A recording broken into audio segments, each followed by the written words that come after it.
Today we discuss whether problems in life can be solved through the Nike method. Or just do it on Film Threat Reviews.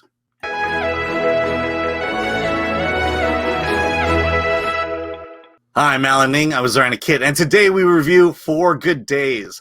A mother helps her daughter work through 4 crucial days of recovery from substance abuse. Directed by Rodrigo García, stars Mila Kunis, Glenn Close, and Stephen Root. I love Stephen Root. I'll just keep saying it over and over again.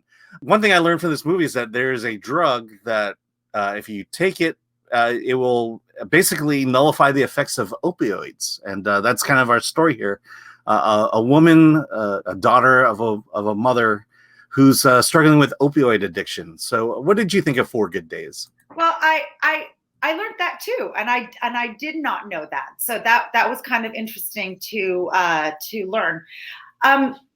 This film, I feel, will inevitably be compared to Ben is Back, which was Julia Roberts and Lucas Hedges, and Beautiful Boy, which was Steve Carell and Timothée Chalamet. Except this is kind of like the female version where we have Glenn Close and Mila Kunis. I would probably throw in a Hillbilly Elegy. With a little bit of Hillbilly Elegy that also stars Glenn Close. Yes. And I love Glenn Close. Love her. And of course, she is fantastic in this movie because she is Glenn Close. However, it's a subject matter that keeps being addressed over and over again by Hollywood. And I think it's because it's attractive to actors as Oscar bait, or to show your acting chops, that you could play a tormented parent who just wants the best for their son while trying to put their foot down. Or you want to be the person who can play the drug addict and show your weight loss, or how you twitch, or, you know, you going through withdrawal or whatnot. But we all know the story. We all know it's like there's only the drug addict will either continue using or come around and stop. And there's just really 2 options. Mm-hmm. There's no middle ground here. And so it's the in-between of those choices that we watch the movie unfold. And to be honest, none of it was that interesting to me in this movie. And in fact, it just sort of played a little bit more like a TV movie. There wasn't anything. I wasn't emotionally invested in anyone. I wasn't rooting in anyone. Yeah. You know, I felt the same way. You mentioned 3, I mentioned 1. 4 movies that essentially deal with the same subject, which essentially means we're running the risk of rehashing the same story over again. And I felt the same way here. You know, weirdly, the wants and needs of of Glenn Close's character in this movie and Hillbilly Elegy are pretty much the same. And so, you know, there's a reason why she's getting an Oscar nomination and a Razzie for the Hillbilly Elegy, and not this one. Because this one's a fairly normal portrayal. And I think it really suffers because I hate to say, you know, this movie is not that great because there are better movies out there, but the reality is for this one, there is. Okay, I'll say this about the story. You know, in Hollywood, anytime there is a plan, you know, our protagonists are going to do this, and as long as we can do this plan, everything's going to be great. What exactly could go wrong? Yeah, it's not going to. Pixar is known for this.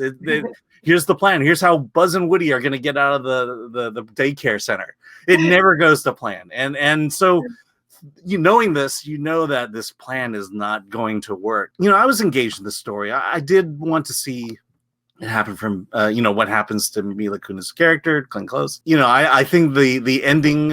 You know, I was like, okay, well, yeah, I can't say a whole lot about the ending, but it's like, okay, well, thanks for giving me that ending. I appreciate that. Well, I thought the ending personally was a little bit of a cop out, but at that point I was just ready for the movie to be done, that I wasn't even gonna have feelings about what I felt about that ending.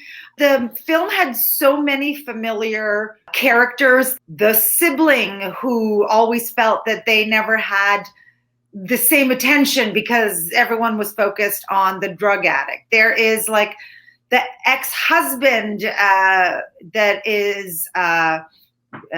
Better life. Yeah, exactly. You know, there's exes and children and siblings, and just none of it felt like it was very original or different. And those kinds of tropes really reduced it to this TV movie quality, because there wasn't anything that kind of made it stand out from that NBC, the more you know kind of thing. Yeah. So speaking of standout, I mentioned before, I love Stephen Root. He's in this movie. What I appreciate about him is I've seen him in at least 4 movies in the last 6 months, and he shows a great deal of range. And in this one, he's very dramatic. There's not a comedic bone in this character, but he brings that strength. He's the one encouraging Glenn Close's character to her commitment to tough love, basically. And and just anytime I see him, he just lights up. I just saw another movie called Home that played San Francisco Film Festival. The guy he's got so much range. And then we just saw him in that movie where all those people rent a house, and he like comes in. Oh yeah, Happily. Yeah, that one harks back to his Jimmy James days from News Radio. But his range, and he's just so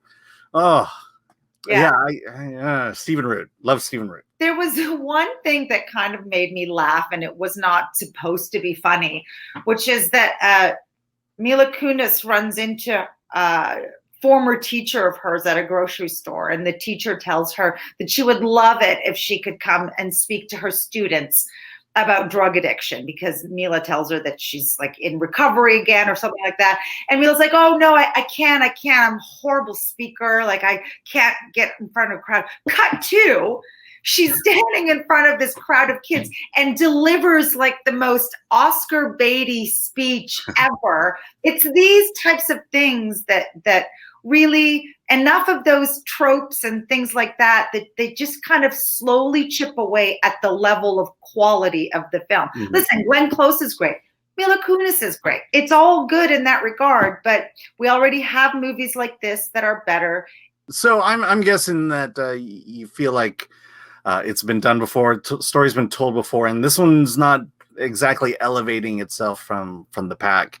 So you gave it a 6? Yeah, I gave it a 6.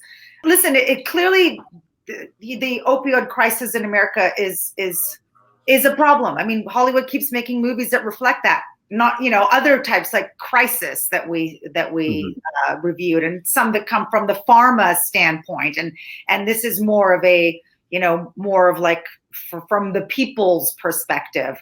But yeah, you're absolutely right when you nailed my thoughts on that. You're formulating them better than I am right now.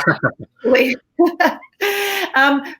think maybe you liked it a little bit better than I did.